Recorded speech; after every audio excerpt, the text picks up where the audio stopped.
Welcome student. ऐसा मैंने आप लोगों से लास्ट क्लास में कहा था कि हम आज एक नया टॉपिक, नया मैथमेटिकल टूल पढ़ने वाले हैं और ये मैथमेटिकल टूल कहलाएगा इंटीग्रेशन। देखिए इंटीग्रेशन का मीनिंग क्या होता है या इसकी जरूरत कैसे पड़ी, इससे पहले लेक्चर में भी शुरुआत करते वक्त मैं डिस्कस कर चुका हूं।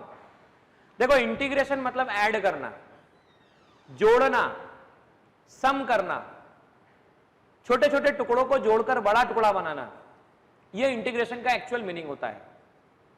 और मैं इसका एग्जांपल पहले भी दे चुका हूं कि मान लीजिए आपके पास एक कांच का बर्तन है, उस कांच के बर्तन को आप जमीन पे गिरा देते हैं, तो जमीन पे गिराने पर क्या होने वाला है? कांच का बर्तन जैसे जमीन पे गिरेगा तो वो टूट जाएगा, और जब कांच का बर्तन टूटेगा तो टूटने के बाद उनके टुकड़े अलग अलग बिखर जाएंगे। अब सोचो स्टूडेंट, मैं आपको एक टास्क देता हूं कि आप सारे जो टुकड़े टूट गए उनको आप जोड़ो, ऐड करो। तो ऐड करने का जो प्रोसेस है वो यहां पर इंटीग्रेशन के माध्यम से बताया जाता है। फिर आपके मन में एक प्रश्न घूम रहा है कि सर मान भी लिया जाए कि इंटीग्रेशन का मतलब ऐड करना है, सर तो फिजिक्स में कहां यूज होगा? तो देखिए, जब आप एरिया निकालना चाहते हैं, जब आप एरिया की प्रॉब्लम सॉल्व करना चाहेंगे, जब आपको एरिया निकालना होगा, तब आप इंटीग्रेशन प्रोसेस को यूज कर रहे होंगे। आगे हम लेटर ऑन डिस्कस भी करने वाले हैं। चलिए समझते हैं अब हम इंटीग्रेशन को बताने का तरीका क्या होता है। इंटीग्रेशन को रिवर्स प्रोसेस भी कहा जाता है, इंटीग्रेशन को डिफरेंशिएशन का रिवर्स प्रोसेस भी कहा जाता है, क्योंकि डिफरेंशिएशन का मतलब तोड़ना था और इंटीग्रेशन का मतलब जोड़ना होगा। देखिए, अगर मान लीजिए आपके पास कोई फंक्शन है f(x), सपोज आपके पास कोई फंक्शन है और आप उस फंक्शन का, वो फंक्शन x पे डिपेंड है, जिसे मैं अभी कुछ समय बाद बोर्ड पे बताने वाला हूं कि x पे किस तरह से डिपेंड है और किस तरह से उस फंक्शन की डिपेंडेंसी को हम आगे ऐड करने वाले हैं। जब कोई फंक्शन x पे डिपेंड है, चलिए बोर्ड के माध्यम से हम समझते हैं। देखिए चलिए बोर्ड के माध्यम से समझते हैं। f(x) कोई फंक्शन है, मुझे इस फंक्शन का इंटीग्रेशन बताना है, तो इंटीग्रेशन का सिंबल कुछ इस तरह से होता है। देखिए मैंने बोला था आपको इंटीग्रेशन मतलब सम का मतलब है ऐड करना। इसमें से ये पहला लेटर देखिए कुछ इस तरह से, इसे ऐसा कहा जाएगा, integration of function which depends on x। अब देखिए इसे बताने का तरीका, मान लीजिए dx, डेल्टा x और डेल x, ये तीन छोटे छोटे पॉइंट समझने की कोशिश कीजिए। डेल्टा x को कहा जाता है फाइनाइट चेंज, डेल्टा x को कहा जाता है फाइनाइट चेंज, dx को कहा जाता है स्मॉल चेंज, dx को कहा जाता है स्मॉल चेंज, और डेल x को कहा जाता है very very small value, very very small value. देखिए फाइनाइट चेंज और फाइनाइट वैल्यू, फाइनाइट चेंज और finite value, very very small value और small change oblique small value, इसे ऐसा कहा जा सकता है। लेक्चर के शुरुआत में मैंने बताया कि जब आप छोटी छोटी छोटी वैल्यू को ऐड करते हो, तो देखो छोटी छोटी छोटी वैल्यू को जब आप ऐड करते हो, x की छोटी छोटी छोटी वैल्यू को आपने ऐड किया, तो x की छोटी वैल्यू को ऐड करने पर आपको टोटल x मिला, बड़ा x। तो ये सिंबल कहला रहा है इंटीग्रेशन। अब integration of dx equal to x, इसी तरह देखिए छोटी छोटी t की वैल्यू को ऐड कीजिए, at small small value of t, छोटी छोटी t की वैल्यू को ऐड करेंगे आपको t मिलेगा। आप इंटीग्रेशन dm कीजिए, m की छोटी छोटी वैल्यू को ऐड कीजिए, तो m की छोटी छोटी वैल्यू को ऐड करने पर आपको m मिलेगा। dn कीजिए, बोलिए n की छोटी छोटी वैल्यू को ऐड करेंगे तो क्या मिलेगा? भाई n की छोटी छोटी वैल्यू को ऐड करोगे तो n मिलेगा। इंटीग्रेशन ऑफ dp कीजिए, p की छोटी छोटी वैल्यू को ऐड कीजिए, जैसे आप p की छोटी छोटी वैल्यू को ऐड करेंगे तो आपको क्या मिलने वाला है? तो दोस्तों आपको p मिलने वाला है। इंटीग्रेशन के डिफरेंट टाइप्स बताए जाते हैं। यह इंटीग्रेशन कहलाता है इनडेफिनेट, इनडेफिनेट इंटीग्रेशन, जैसे इंटीग्रेशन ऑफ dx, अगर आपने ऐसा कर दिया ab dx तो ये कहलाएगा डेफिनेट इंटीग्रेशन। देखिए डेफिनेट का मतलब क्या, डेफिनेट का मतलब होता है निश्चित, निश्चित मतलब फिक्स, कुछ ना कुछ सर्टेन वैल्यू होना। अभी मुझे बताइए, अगर मान लो कोई आपसे कहता है कि आप इस किसी भी ऑब्जेक्ट का एरिया कैलकुलेट करो या किसी फिगर का एरिया निकालो, तो एरिया निकालते वक्त आपके मन में प्रश्न आएगा ही आएगा कि कहां से शुरू करना है और कहां पे खत्म करना है, कहां से स्टार्ट करना है और कहां पर एंड करना है।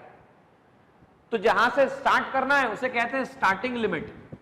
देखिए जहां से स्टार्ट करना है उसे कहते हैं स्टार्टिंग लिमिट, और जहां पर एंड करना होता है उसे कहते हैं एंडिंग लिमिट। और कई बार इसे मैथमेटिक्स में ए को स्टार्टिंग लिमिट कहने के प्लेस पर लोअर लिमिट कहा जाता है और बी को अपर लिमिट कहा जाता है। तो इस तरह के इंटीग्रेशन को हम कहते हैं डेफिनेट इंटीग्रेशन, फाइनाइट इंटीग्रेशन। एक और इंटीग्रेशन बताया जाता है जो कि आप इलेक्ट्रोस्टैटिक 12th क्लास में यूज करोगे, उस इंटीग्रेशन को कहा जाता है क्लोज इंटीग्रेशन। देखिए इसका सिंबल, ये जब भी कहा जाएगा तो इससे कहा जाएगा क्लोज्ड इंटीग्रेशन, ये कहलाएगा इनडेफिनेट, और ये वाला कहलाएगा ए से बी डेफिनेट इंटीग्रेशन। चलिए कुछ फॉर्मूले समझते हैं इंटीग्रेशन के और उन पर बेस कुछ प्रॉब्लम्स को आगे लेंगे। तो पहले हम समझते हैं कुछ इंपॉर्टेंट फॉर्मूले इंटीग्रेशन के। पहला सबसे इंपॉर्टेंट फॉर्मूला बताया जाता है x की पावर n dx, जिसे लिखा जाता है x की पावर n+1 अपॉन n+1। मतलब अगर आपको ऐसा दे दिया जाए x की पावर 1 dx तो आप क्या कहेंगे, x की पावर 1+1 1+1, तो ये हो जाएगा x² अपॉन 2। मान लीजिए आपसे x² dx कह दिया गया तो क्या कहेंगे आप, x की पावर 2+1 अपॉन 2+1, और x की पावर 2+1 अपॉन 2+1 को आप लिख सकते हैं x की पावर 3 अपॉन 3, कुछ इस तरह से लिखा जा सकता है। मान लीजिए आपने लिखा x की पावर 1/3 dx, बताइए स्टूडेंट क्या लिखा जाएगा, जो भी पावर होगी उसमें +1 हो जाएगा और डिवाइड में उसी में +1 होने वाला है। तो x की पावर 1/3 + 1 1/3 + 1, तो मैं इसे लिख पाऊंगा x की पावर 2/3 डिवाइड बाय 2/3, तो इसे लिखा जा सकता है 3/2 x की पावर 2/3। आप चेक कर सकते हैं 1/3 + 1 या नहीं 1/3 + 1 ही हो जाएगा आपके पास में 4/3, और 4/3 आपके पास होगा 3/4। तो x की पावर n dx का फॉर्मूला कुछ इस तरह से लिखा जा सकता है। और भी कुछ इंपॉर्टेंट फॉर्मूले हैं जिन्हें हमें समझना होगा। देखिए एक और इंपॉर्टेंट फॉर्मूला बताया जाता है जिसे कहा जाता है sin x dx। बच्चों sin x dx इंटीग्रेशन का फॉर्मूला होता है -cos x। cos x dx इसे लिखा जाता है +sin x। sin x cos x के बाद एक और फॉर्मूला जो यूजफुल होगा e की पावर x dx, तो इसे लिखा जाता है e की power ax divide by a। e की पावर -ax dx, तो e की पावर -ax dx क्या होगा, e की पावर -ax अपॉन ये हो जाएगा आपके पास में विथ नेगेटिव साइन a। देखिए जो भी कोफिशिएंट है x का, यहां जो भी कोफिशिएंट है x का वो नीचे डिवाइड में चला जाएगा, और ये प्रॉब्लम के माध्यम से हम समझ सकते हैं। जैसे मान लीजिए आपको कहा गया e की पावर 2x dx निकालिए, तो आप क्या करेंगे, e की पावर 2x dx निकालते समय ये आएगा e की पावर 2x डिवाइड बाय 2।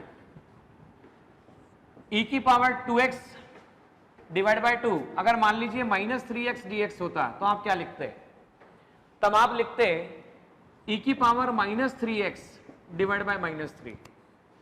चलिए सभी लोग ध्यान से इस क्वेश्चन का जवाब दीजिए। e की पावर αx dx लिखेंगे तो क्या होगा, तो e की पावर αx dx लिखने पर होगा e की power αx divide by alpha. e की पावर βx dx का मतलब क्या होगा, तो e की पावर बीटा dx का मतलब होगा e beta x divide by beta. ये इस तरह से बताया जा सकता है। आगे भी कुछ और इंपॉर्टेंट फॉर्मूले जो यूजफुल फॉर्मूले आपको समझने होंगे। उससे पहले मैं कुछ 1 से 2 प्रॉब्लम आपको समझाना चाहूंगा कि हमें किस तरह से सॉल्व करना है। देखिए, आपको ऐसा कहा गया है y equal to 2x square plus 3, एक फंक्शन गिवन है y, आपको y का इंटीग्रेशन निकालना है। Find the integration of y with respect to x। तो integration of y with respect to x निकालते समय मान लीजिए integration of y with respect to x निकालना है, तो y की वैल्यू हमने पुटअप कर दी 2x स्क्वायर प्लस 3 dx। अब मान लो मुझे इसका इंटीग्रेशन i निकालना है। देखिए, i निकालते समय 2x स्क्वायर dx 3 dx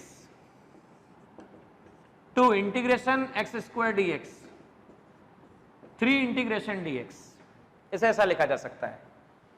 और अभी अभी मैंने आपके सामने बताया x square dx plus 3 integration dx। यहां पर इंटीग्रेशन x की पावर n dx कितना है, तो x की पावर n+1 अपॉन n+1 आपके पास अवेलेबल है। तो x की पावर 2 dx हो जाएगा आपके पास में 2+1 अपॉन 2+1 x³ अपॉन 3। और इंटीग्रेशन ऑफ dx आप जानते ही हैं, अभी मैंने बताया। बोलिए इंटीग्रेशन ऑफ dx कितना होता है, तो इंटीग्रेशन ऑफ dx आपके पास x होगा। तो आप लिख पाएंगे ऊपर वाले प्रॉब्लम को सॉल्व करके i equal to 2 integration x square dx। देखिए, इस पूरे x स्क्वायर dx की वैल्यू जो आपको मिली है वो मिली है x³ अपॉन 3, और 2 आपके पास अवेलेबल है, 2 x³ upon 3 plus 3 integration of dx आपके पास आ जाएगा, that will become x। So i will be 2/3 x³ plus 3x। यहां पर इसे इस तरह से लिखा जा सकता है। इस प्रॉब्लम के बाद एक और प्रॉब्लम लेते हैं और समझते हैं किस तरह से क्वेश्चन को सॉल्व किया जा सकता है। मान लीजिए आपसे ऐसा कहा जाता कि y एक फंक्शन है जिसकी value √x plus 1 upon √x given है। क्वेश्चन नंबर सेकंड, y एक फंक्शन है जिसकी value √x plus 1 upon √x given है। इसका आप इंटीग्रेशन निकालिए, आपको y dx निकालना है। तो देखिए, y dx निकालते समय √x plus 1 upon √x dx कुछ इस तरह से लिखा जा सकता है, √x dx plus integration 1 upon √x dx, इसे ऐसा लिखा जा सकता है। i इक्वल टू √x मतलब x की power 1/2 dx plus 1 upon x की पावर 1/2 dx। अब इसे लिख सकते हैं आप i इक्वल टू x की पावर 1/2 dx प्लस x की पावर -1/2 dx, इसे ऐसा लिखा जा सकता है, x की पावर 1/2 dx प्लस x की पावर -1/2 dx। और अभी अभी मैंने आपके सामने फॉर्मूला डिस्कस किया, x की पावर n dx कितना आएगा, यह आएगा x की पावर n+1 अपॉन n+1।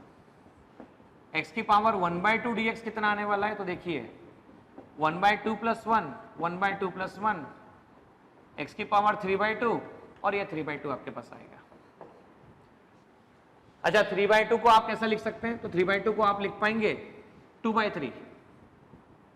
वैसे x की पावर आपके पास -1/2 dx आएगा, तो x की पावर -1/2 प्लस 1 -1/2 प्लस 1, और x की पावर -1/2 प्लस 1 जो आएगा वो आएगा +1/2 और ये आएगा +1/2।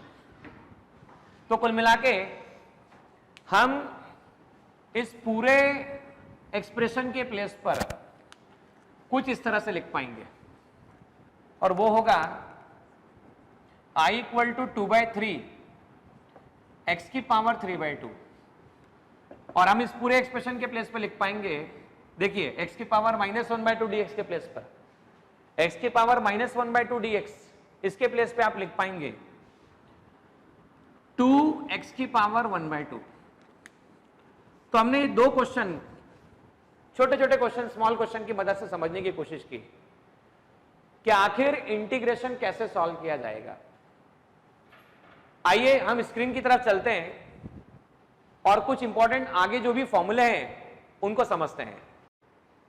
देखिए, पहला फॉर्मूला आपने और हमने पढ़ा, वो फॉर्मूला था इंटीग्रेशन x की पावर n dx, वो था x की पावर n+1 अपॉन n+1। जबकि देखिए यहां पर एक इंपॉर्टेंट बात, उसमें ऐसा बताया गया था कि n की वैल्यू -1 नहीं हो सकती। आगे देखिएगा, इंटीग्रेशन dx का वैल्यू x की पावर 0 या सिर्फ डायरेक्टली आप इसे x लिख सकते हैं। तीसरा फॉर्मूला आप देखिएगा, मान लीजिए दो फंक्शन है जो ऐड हुए फंक्शन है और उनमें dx मल्टीप्लाई है, तो आप क्या करेंगे, सबसे पहले एक dx को u के साथ मल्टीप्लाई कर देंगे, दूसरे dx को आप v के साथ मल्टीप्लाई कर देंगे, तो देखिए u dx आ गया और यहां पर v dx आ गया, तो u dx v dx को आप इंडिविजुअली सॉल्व कर लेंगे। देखिए नेक्स्ट फॉर्मूले में ऐसा बताया गया है कि जब भी किसी फंक्शन में कांस्टेंट मल्टीप्लाई होता है, ये देखिए c क्या है, तो ये जो c दिख रहा है आपको, c कांस्टेंट है, तो कांस्टेंट बाहर निकाल लिया जाता है। जैसे कि पिछले क्वेश्चन में आपने देखा भी था, आपने देखा था एक फंक्शन में, पहले क्वेश्चन में, सबसे पहले क्वेश्चन में नंबर था, उस नंबर को हमने बाहर निकाल लिया था।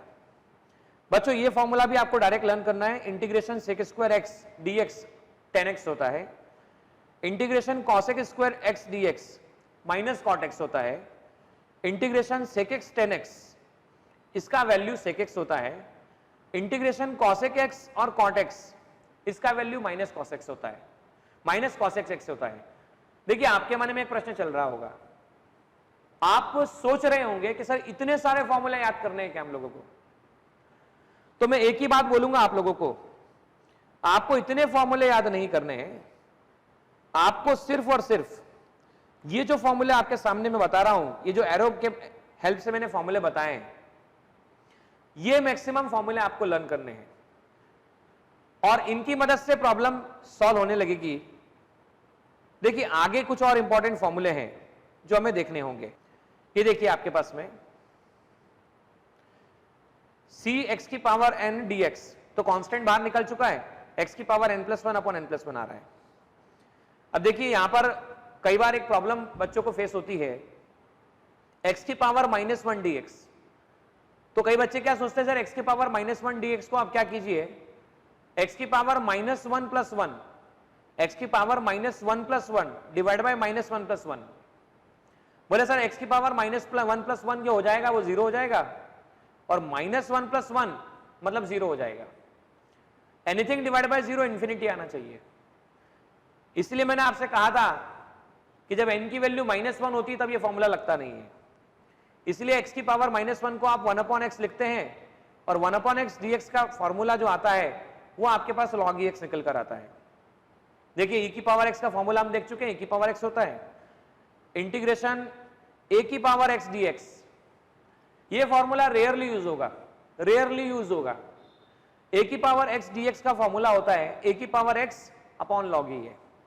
देखिए sin x का इंटीग्रेशन माइनस cos x, और यहां sin nx होता, sin nx का मतलब सपोज एग्जांपल लेते sin 2x होता, sin 2x होता तो क्या करते, minus cos 2x divide by 2, तो x का जो भी कोफिशिएंट होगा वो डिवाइड में चला जाएगा। देखिए फिर हमने ये भी फॉर्मूला देखा कि जब cos x dx होता है तो cos x का फॉर्मूला होता है sin x। अब यहां देखिए cos nx अगर होता है nx dx तो n डिवीजन में चला जाएगा, ये हो जाएगा sin nx divide by n। मतलब जैसे सपोज ऐसा एग्जांपल होता, आपको होता cos 2x होता, cos 2x dx होता, तो यहां पे 2 जो होता वो नीचे चला जाता था, तो आंसर में आता था sin 2x divide by 2, sin nx divide by n। बाकी के ये जो फॉर्मूले आपको दिख रहे हैं, इंटीग्रेशन ax प्लस b की पावर n, तो इंटीग्रेशन ax प्लस b की पावर n dx जो होगा ये बिल्कुल वैसा ही फॉर्मूला होगा जो शुरुआत में हमने देखा था। वो ऐसा होगा ax प्लस b की power n+1 divide by n+1 differentiation ax plus b। तो कई बच्चे इसमें कंफ्यूज हो जाते हैं कि सर ये बड़े बड़े फॉर्मूले किस तरह से सॉल्व करेंगे। तो डियर स्टूडेंट, मैं इन फॉर्मूलों को एग्जाम्पल के माध्यम से आपको बताऊंगा और एग्जाम्पल की मदद से ही आप इन फॉर्मूलों को समझ पाएंगे। तो आगे हम जो प्रॉब्लम सॉल्व करेंगे उसी की मदद से इंटीग्रेशन और समझ में हमें आने वाला है। देखिए स्टूडेंट, यहां पर एक question 0 to 6 2x square plus 3x plus 5 dx, और आगे आने वाले कुछ और क्वेश्चन जो आप देख सकते हैं 0 से 2 1 upon under root dx 1 upon under root x dx, 0 से pi by 2 cos x dx। देखिए r1 से r2 k q1 q2 upon r square dr, और 0 से pi bye 4 tan square x dx। ये कुछ क्वेश्चंस मैं आप लोगों को डिस्कस करने वाला हूं, और ये प्रॉब्लम हम बोर्ड पर सॉल्व करके सीखेंगे कि ये प्रॉब्लम आखिर किस तरह से रिजल्ट्स देते हैं। तो आइए बोर्ड की तरफ चलते हैं और न्यूमेरिकल्स को सॉल्व करते हैं। मैंने आपको इससे पहले दो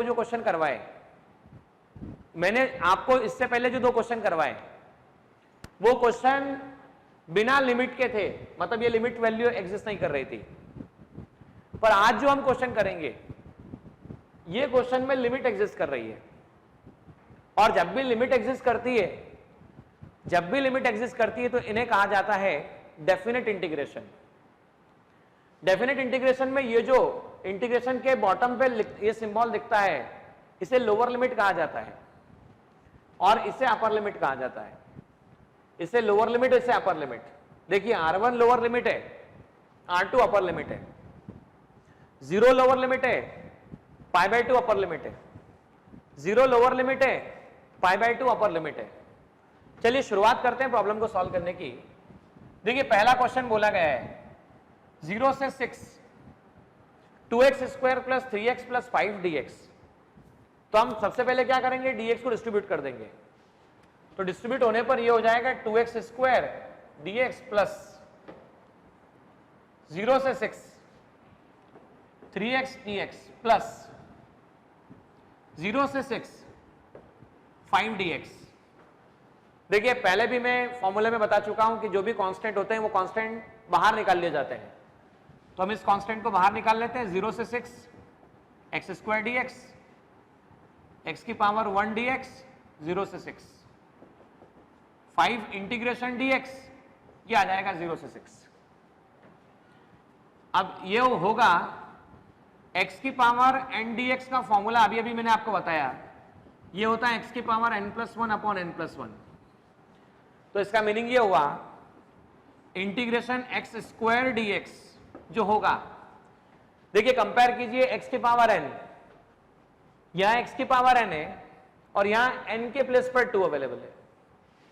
तो n के प्लेस पर 2 जो होगा इसे लिखा जाएगा x की पावर 2+1 अपॉन 2+1, x की पावर 2+1 अपॉन 2+1।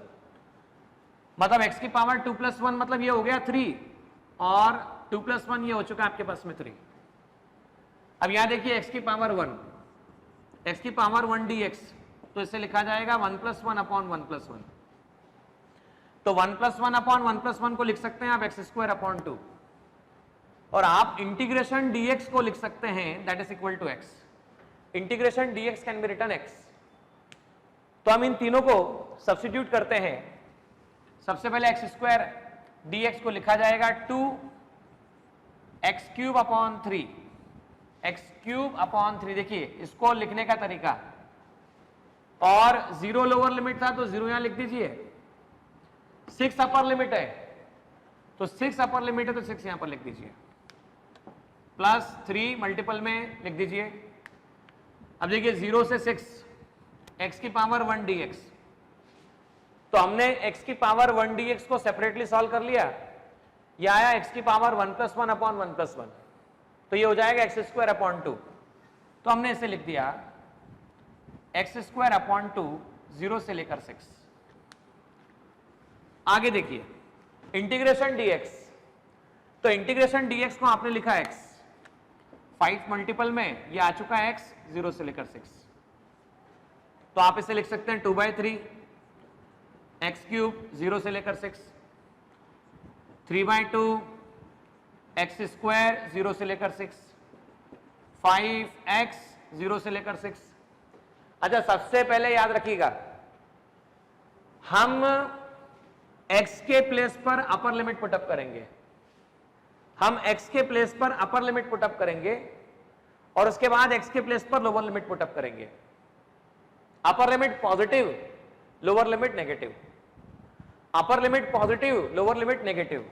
तो देखिए 2/3 x के प्लेस पे लिखा 6³ अपर लिमिट पॉजिटिव, बाद में बीच में नेगेटिव सिंबल, लोअर लिमिट 0 की पावर 3, 3/2 देखिए x अपर लिमिट 6² और लोअर लिमिट 0², वहां पर चेक कीजिए 5। अपर लिमिट क्या होगा? तो अपर लिमिट मतलब 6, देखिए x के प्लेस पे क्या लिखा है 6, और मैंने बताया ऊपर वाला पॉजिटिव और नीचे वाले हमेशा नेगेटिव। ऊपर वाला पॉजिटिव मतलब अपर लिमिट पॉजिटिव, नीचे वाले नेगेटिव मतलब लोअर लिमिट नेगेटिव। तो ये आएगा 6 - 0। तो हम इसे ऐसा सॉल्व कर पाएंगे 2 × 3, 0 का क्यूब तो 0 ही होता है, 6 × 6 × 6, 3/2, 6 × 6 प्लस 5 × 6। ये देखिए 24 × 6, या हम इसे ऐसा भी लिख सकते हैं 12 × 12, 9 × 6, 30, 144, 54 प्लस 30। तो इसे सॉल्व करने के बाद जो भी हमारा आंसर आता है फाइनली ऐड करने पर वो आंसर निकाला जा सकता है। तो सबसे पहले हमने क्या सीखा? सबसे पहले हम इस dx को सबके साथ में डिस्ट्रीब्यूट कर देंगे। सबके साथ डिस्ट्रीब्यूट करने के बाद 0 से 6 तक इसकी लिमिट लेंगे। ये लिमिट लेने के बाद इंडिविजुअली जो भी नंबर कांस्टेंट में है, देखो यहां पे नंबर 2 है, यहां पे नंबर 3 है और यहां पे नंबर 5 है, तो हम 2 को कांस्टेंट बाहर निकाल देंगे, 3 को कांस्टेंट बाहर निकाल देंगे, 5 को कांस्टेंट बाहर निकाल देंगे। ये आएगा x² dx, x की पावर 1 dx, और ये आएगा 5 dx। तो x² dx में हम ये कह सकते हैं x की power 2 + 1, 2 + 1 divide by 2 + 1।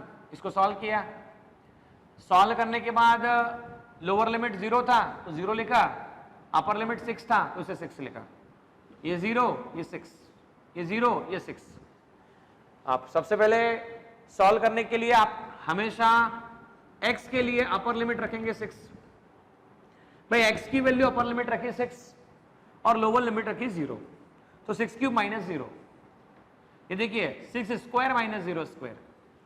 Upper limit रखा x के पहले 6 और लोअर लिमिट रखा आपने 0। बाकी इसको ओपन करने पर, सॉल्व करने पर आंसर निकाला जा सकता है।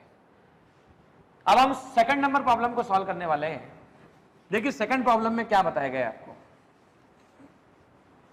सेकंड नंबर प्रॉब्लम में आपको डिस्कस किया गया है इंटीग्रेशन 1/√x dx 0 से लेकर 2। तो देखिए 0 से लेकर 2, 1/√x को आप लिख सकते हैं 1/x की पावर 2 dx। 1/x की पावर 2 dx में 0 से लेकर 2, ये आ चुका है x की पावर -1/2 dx। और हम जानते हैं बात, अभी अभी मैंने सिखाया आप लोगों को कि इंटीग्रेशन x की पावर n dx का फॉर्मूला बोलो कितना होता है। x की पावर n dx का फॉर्मूला होगा x की पावर n+1/n+1। तो इंटीग्रेशन x की पावर -1/2 dx -1/2 dx, x की पावर -1/2 dx में अब n को कंपेयर करो, n को कंपेयर करने पर आपको ये -1/2 मिलता है।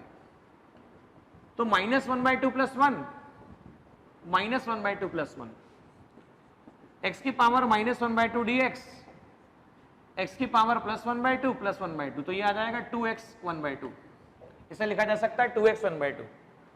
तो इस पूरे एक्सप्रेशन को सॉल्व करने पर हमें मिलता है 2x 1/2, और लिमिट कहां से कहां तक? तो 0 से 2 तक। 0 से 2 तक, तो 2 1/2 को आप √x लिखते हैं 0 से 2 तक। बच्चों याद करिए, मैंने बताया था 2 को कौन से लिमिट कहते हैं? 2 को अपर लिमिट कहते हैं या 2 को लोअर लिमिट कहते हैं? तो 2 को अपर लिमिट कहा जाता है, और 0 को क्या कहा जाता है? तो 0 को लोअर लिमिट कहा जाता है। तो अपर लिमिट में √2 और लोअर लिमिट में 0। तो देखिए ये आ चुका है आपके पास में 2√2 आंसर। वापस देखिए हमने क्या किया, 1/√x dx जो भी रूट एक्स की वैल्यू थी उसे एक्स की पावर 1/2 लिखा dx, एक्स की पावर -1/2 dx, एक्स की पावर -1/2 dx, तो x की पावर n dx को लिखते हैं हम x की power n+1 divide by n+1। x की पावर -1/2 dx लिखा जा सकता है, जो भी पावर होती है उसमें 1 प्लस हो जाता है, तो इस पावर में +1 हुआ, इस पावर में +1 हुआ।